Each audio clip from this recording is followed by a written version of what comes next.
한 여인이 꽃을 묻기 시작했을 뿐인데 그 거리 전체가 울기 시작했습니다. 낯선 도시 베를린. 말도 통하지 않는 땅에서 이름 모를 꽃다발이 사람들의 삶을 바꾸기 시작합니다. 누군가는 그 꽃 앞에서 울고 누군가는 매주 같은 날 같은 꽃을 찾습니다. 도대체 그녀는 왜 매일 같은 시간, 같은 자리에 꽃을 놓는 걸까요? 그리고 왜 사람들은 그 앞에서 말을 잃고 눈물을 흘렸을까요? 바로 지금 사연을 들어보겠습니다. 그 전에 잠깐 좋아요와 구독은 큰 힘이 됩니다.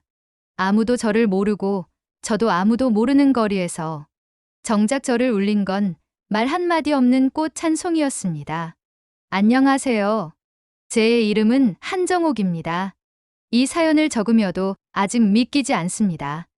제가 독일, 그것도 베를린의 한복판에서 꽃가게를 열고 그 앞 작은 의자에 앉아 누군가의 하루를 위로하고 있었다는 사실이요. 지금 생각해도 참 많은 용기를 냈던 것 같습니다. 70을 넘긴 나이에 삶의 터전을 바꾼다는 건 생각보다 더 깊고 조용한 외로움을 안겨주더군요. 남편을 먼저 떠나보내고 홀로 지내던 중 독일에서 혼자 살아가는 딸에게서 연락이 왔습니다. 엄마, 나랑 같이 살면 안 돼요? 아마도 저보다 딸이 더 외로웠던 모양입니다. 그렇게 저는 한국에서의 마지막 봄을 뒤로하고 독일로 떠났습니다. 평생을 교사로 살아왔지만 그 긴 세월이 독일어 한마디 못하는 저에겐 아무런 무기가 되지 않았습니다. 일상은 낯설었고 거리의 풍경은 정적 속에서 더욱 차갑게 느껴졌습니다. 딸과 사위는 바쁘게 일하며 살아가고 있었고 손주들은 아직 낯선 외할머니에게 쉽게 다가오지 못했지요. 그런 저에게 유일하게 익숙한 것이 하나 있었습니다. 바로 꽃이었습니다. 젊은 시절부터 꽃을 좋아해 자주 손으로 묻곤 했습니다. 퇴직 후엔 지역 복지관에서 꽃꽂이 봉사를 하며 지냈지요. 마음이 복잡하거나 답답할 때면 저는 꽃을 들여다보며 생각을 정리하곤 했습니다. 이 조화는 너무 강하니 부드러운 색으로 눌러줘야겠다. 혹은 오늘 기분이 흐릿하니 노란 튤립을 한 송이 넣어보자. 그런 식으로요. 베를린에서도 마찬가지였습니다. 언어는 통하지 않아도 손끝의 감각은 여전했습니다. 이른 아침 도매시장에 들러 꽃을 고르고 작은 집에서 몇 송이씩 정성껏 엮어보았습니다. 마음을 담는 방법은 어디든 같다고 믿었거든요. 그때 딸이 조심스럽게 말했습니다. 엄마, 그 꽃들 그냥 동네 사람들한테 나눠주면 어때요? 사람들이 되게 좋아할 것 같아요. 그 말에 저는 작은 결심을 했습니다. 집 앞에 있던 오래된 의자를 꺼내 그 위에 꽃다발 하나를 올려놓았습니다. 간단한 메모도 함께였죠. 이 꽃이 당신의 하루의 따뜻함이 되기를 바랍니다. 필요하신 분, 그냥 가져가세요. 정옥 드림. 처음엔 아무도 관심을 갖지 않았습니다. 며칠 동안 꽃은 그대로 시들어갔고 저는 속상한 마음에 새벽마다 다시 꽃을 엮고 또 엮었습니다. 정성이 통하지 않는 건가? 이방인의 마음은 이렇게 닿지 않는 건가? 혼잣말을 하며 의자를 닦던 어느 날 아침이었습니다. 흐린 날씨 속에서도 한 여성이 꽃 앞에 멈춰 섰습니다. 긴 머리에 두꺼운 코트를 입은 그 여자는 조심스레 꽃을 들여다보다가 천천히 손을 뻗어 한 송이를 집어 들었습니다. 저는 멀찌감치서 조용히 지켜보고 있었지요. 그런데 그 여성이 갑자기 두 손으로 얼굴을 감싸며 울기 시작한 겁니다. 무언가 터진 듯한 눈물이었어요. 저는 깜짝 놀라 얼른 다가가 괜찮으세요? 라고 물었습니다. 그녀는 저를 보더니 잠시 말을 잃고 있다가 불쑥 제 손을 꼭 잡았습니다. 그리고 떨리는 목소리로 이렇게 말했습니다. Dank, dank, vielen Dank. 그녀는 독일어로 몇 마디를 더 이어갔지만 저는 알아들을 수 없었습니다. 다만 그 손의 떨림과 눈가의 잔잔한 눈물에서 그 꽃 한 송이가 그녀에게 얼마나 필요한 위로였는지 느낄 수 있었죠. 그날 이후였습니다. 꽃을 둘러보던 사람들이 하나둘씩 생기기 시작한 건. 그리고 저의 외로움도 조금씩 걷히기 시작한 건요. 그날을 시작으로 제 삶은 조금씩 달라지기 시작했습니다. 매일 아침 작은 의자에 꽃을 놓는 일이 저에게는 하나의 루틴이 되었고, 이 낯선 도시에서의 삶의 의미를 부여해주는 소중한 의식처럼 느껴졌습니다. 아직도 생생히 기억납니다. 그로부터 일주일쯤 지났을까요? 비가 오던 수요일 오전이었습니다. 저는 여느 때처럼 우산을 쓰고 꽃을 정성껏 묶어 의자 위에 올려두고 돌아서려던 참이었어요. 그런데 어디선가 조심스러운 발걸음 소리가 들리더니 한 소년이 조심스레 꽃 앞에 멈춰 섰습니다.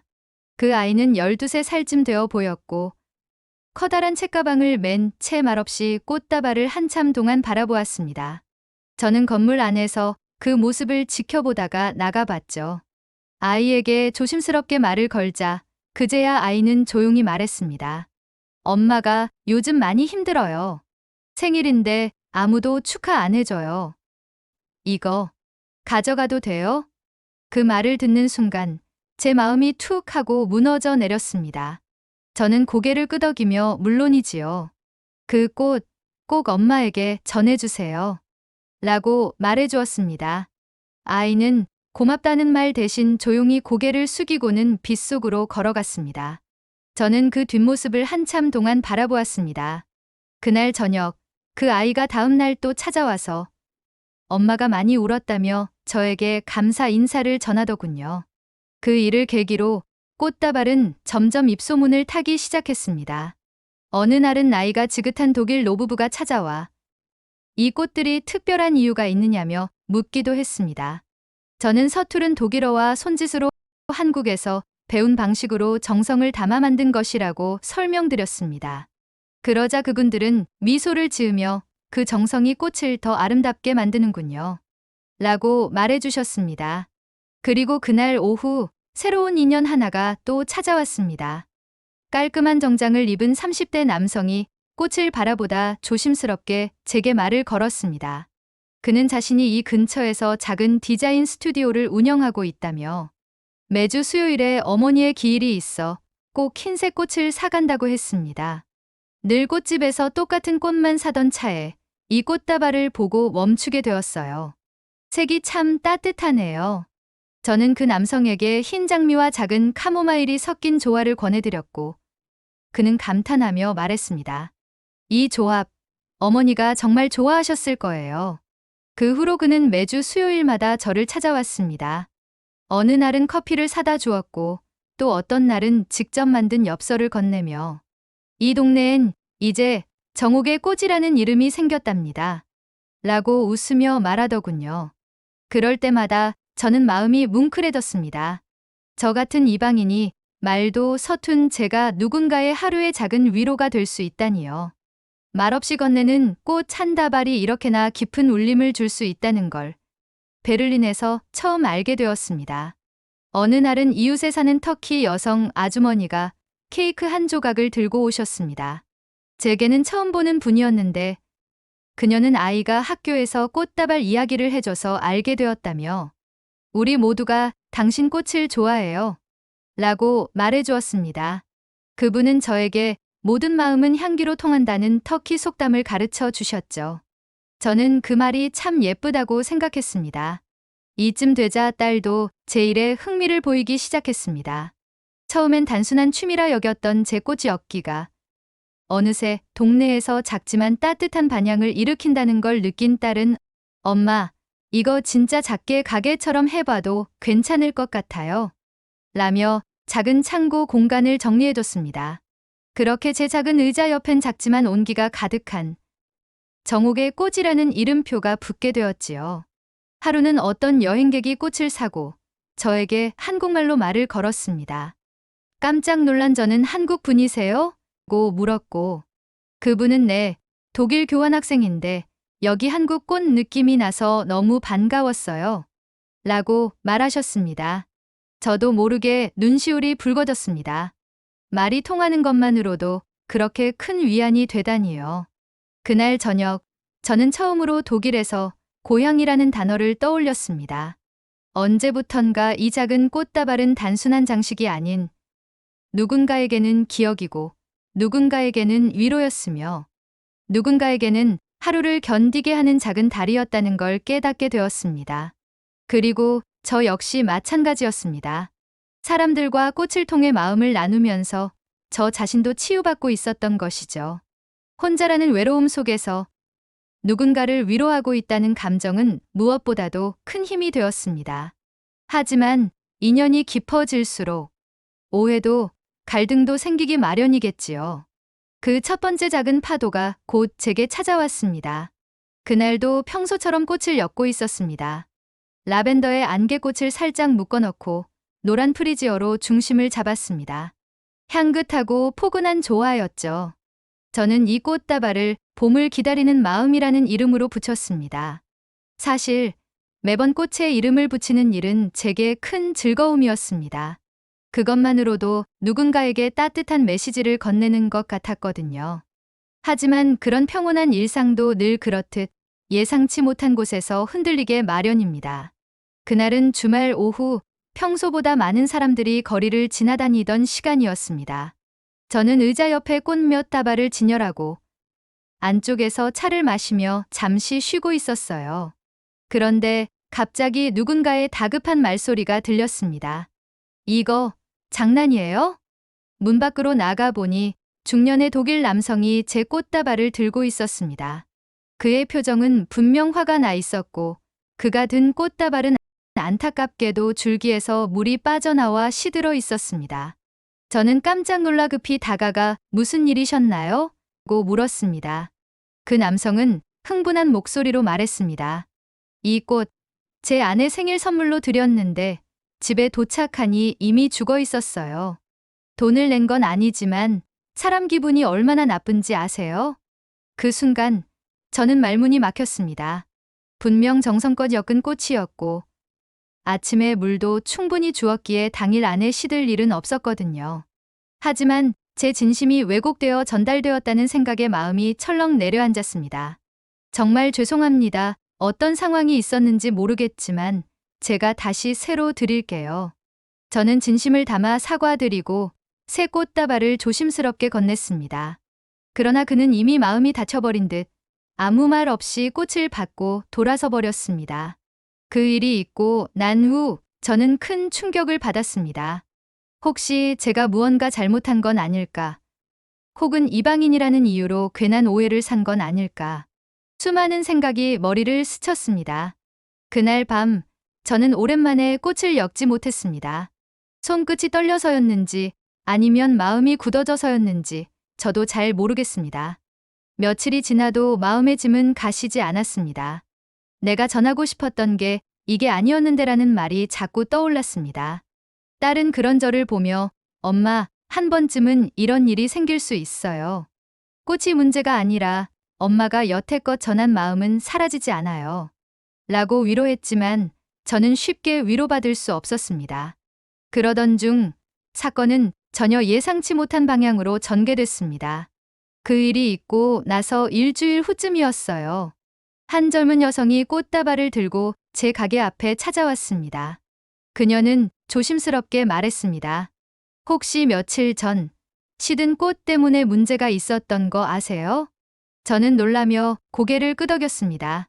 그녀는 고개를 숙이며 이렇게 말했습니다. 사실 그분은 제 아버지예요. 아버지는 엄마가 돌아가신 이후로 감정 표현이 많이 서툴러졌어요. 엄마 생일날 엄마가 살아계실 땐 항상 꽃을 사다 주셨는데 이번엔 아버지가 직접 준비하셨거든요. 근데 아버지는 그걸 실패했다고 느낀 것 같아요. 그녀는 잠시 눈시울을 붉히더니 다시 말을 이었습니다. 꽃 자체가 시든 게 아니라 아버지가 너무 오랫동안 거리를 돌아다니셨대요. 어머니랑 자주 걷던 길을 따라가셨다더라고요. 아버지께서 말씀하시길 그 꽃이 너무 따뜻해서 너무 좋은 기억이 떠올라서 더 슬퍼졌다고 하셨어요. 저는 그 말을 듣고 말없이 고개를 숙였습니다. 제 마음속의 오해와 두려움이 그 순간 서서히 풀려나갔습니다. 그녀는 저에게 작은 종이 상자를 건네주며 말했습니다. 이건 아버지가 직접 쓰신 편지예요. 그 편지에는 짧지만 분명한 한 문장이 적혀 있었습니다. 당신의 꽃이 우리 가족에게 따뜻한 기억을 떠올리게 해주었습니다. 고맙습니다. 그 순간 저도 모르게 눈물이 흘렀습니다. 이방인의 마음이 누군가의 기억을 위로할 수 있다는 사실. 그건 제가 이 작은 가게를 연 이후 처음으로 진심으로 느낀 감동이었습니다. 그날 이후 저는 다시 꽃을 엮기 시작했습니다. 이번엔 더욱 조심스럽게, 더욱 마음을 다해. 그리고 제 마음속엔 확신이 생겼습니다. 저의 꽃은 단순한 장식이 아니었고 누군가의 인생의 작은 위안이 될 수 있다는 것을요. 하지만 또 다른 인연이 기다리고 있었습니다. 아주 오래된 상처를 품고 매주 같은 날, 같은 꽃을 사가는 한 남자. 그는 아직 저에게 자신의 이야기를 하지 않았지만 그의 눈빛에는 늘 무언가 담겨 있었습니다. 그가 저에게 말을 걸게 되는 순간, 제 인생에서 또 다른 전환점이 찾아왔습니다. 그 남자분은 처음부터 눈에 띄는 분이었습니다. 늘 정장을 단정히 차려입고 매주 수요일 정확히 오후 4시에 찾아오셨습니다. 흰 장미와 라벤더로 부탁드립니다. 말은 짧았지만 정중했고 눈빛만큼은 늘 진지했습니다. 저는 처음엔 단순히 누군가를 그리워하는 사람이라 생각했었습니다. 하지만 시간이 흐르며 그분은 제게 익숙한 존재가 되어갔습니다. 어느 날은 제가 먼저 말을 걸었습니다. 이 꽃을 받으시는 분이 참 궁금하네요. 매주 잊지 않고 찾아오시니 분명 소중한 분이시겠죠? 그분은 한참을 침묵하다가 조용히 입을 열었습니다. 이 꽃은요, 제 여동생을 위한 겁니다. 벌써 떠난 지 3년이 됐어요. 매주 이 시간, 저희 둘이 산책하던 시간이었거든요. 저는 말없이 고개를 끄덕였습니다. 그분은 다시 꽃을 바라보며 말했습니다. 사실 저는 어느 날부턴가 꽃을 사는 일이 무의미하게 느껴졌어요. 무심하게 골라서 의무처럼 사서 가던 어느 날 우연히 여길 발견했죠. 이곳의 꽃은 뭔가 다르더군요. 설명할 순 없지만 처음 손에 쥐는 순간 따뜻했어요. 그래서 계속 오게 됐습니다. 저는 그 말에 말없이 웃었습니다. 눈물이 날 것 같았거든요. 그리고 조용히 말했습니다. 그 꽃 속에는 저의 하루가 담겨 있거든요. 오늘의 날씨, 제 기분, 어제 읽은 시 한 편. 그런 것들이 손끝에 녹아든다 생각하며 엮고 있습니다. 그분은 잠시 놀란 듯 저를 바라보더니 고개를 깊이 숙였습니다. 그리고 처음으로 미소를 지었습니다. 이제야 알겠네요. 왜 이 꽃이 이토록 사람을 붙잡는지. 그날 이후 그는 제게 커피를 사다 주기도 하고 길가에 핀 예쁜 꽃을 보여주며 이야기를 나누는 친구 같은 존재가 되었습니다. 저도 모르게 제 일상의 일부가 되어버린 그 사람은 어느새 제게도 위안이 되었지요. 어느덧 계절이 한 바퀴 돌아 제가 베를린에 온 지 정확히 1년이 되던 날이었습니다. 그날 작은 기적이 일어났습니다. 제 가게 앞 그 낡은 의자 위엔 수십 개의 작은 메모들이 놓여 있었습니다. 당신의 꽃이 제 아이의 불면증을 이겨내게 해줬어요. 이 꽃을 보고 처음으로 웃은 지 오래되었습니다. 엄마가 돌아가신 날 위로가 필요했는데 이 꽃이 제 손을 잡아줬어요. 같은 메시지들이요. 저는 그 자리에 주저앉아 한참을 울었습니다. 말없이 꽃을 가져가던 사람들의 마음이 이렇게 고스란히 돌아온 거였죠. 제가 받은 최고의 선물입니다. 그리고 그날 밤 딸이 제게 말했습니다. 엄마, 이거 알아요? 여기 사람들 엄마 꽃집을 정성의 집이라고 부른대요. 저는 웃으며 대답했습니다. 그럼 이젠 나도 이곳 사람인가 봐요. 그렇게 저는 베를린에서 낯선 땅에서 제 인생의 두 번째 봄을 맞이했습니다. 누군가는 말했습니다. 이방인으로 사는 건 외롭고 낯설다고. 맞는 말입니다. 하지만 마음을 담은 정성은 국경을 넘고 언어를 넘고 사람의 마음에 닿는다는 것도 저는 배웠습니다. 그 작은 의자 위에 놓인 꽃다발 하나가 이토록 많은 사람의 삶을 어루만질 수 있다니요. 이제는 저도 이 거리의 일부가 되었고 이 사람들의 일부가 되었습니다. 그리고 저는 확신합니다. 제가 전하고 싶었던 건 꽃이 아니라 그 안에 담긴 마음이었다는 걸요. 지금도 저는 매일 아침 새벽 시장에서 꽃을 고르고 가게 앞 작은 의자에 앉아 손끝으로 하루를 엮습니다. 언젠가 그 꽃이 또 다른 누군가의 마음을 두드릴 수 있기를 바라면서요.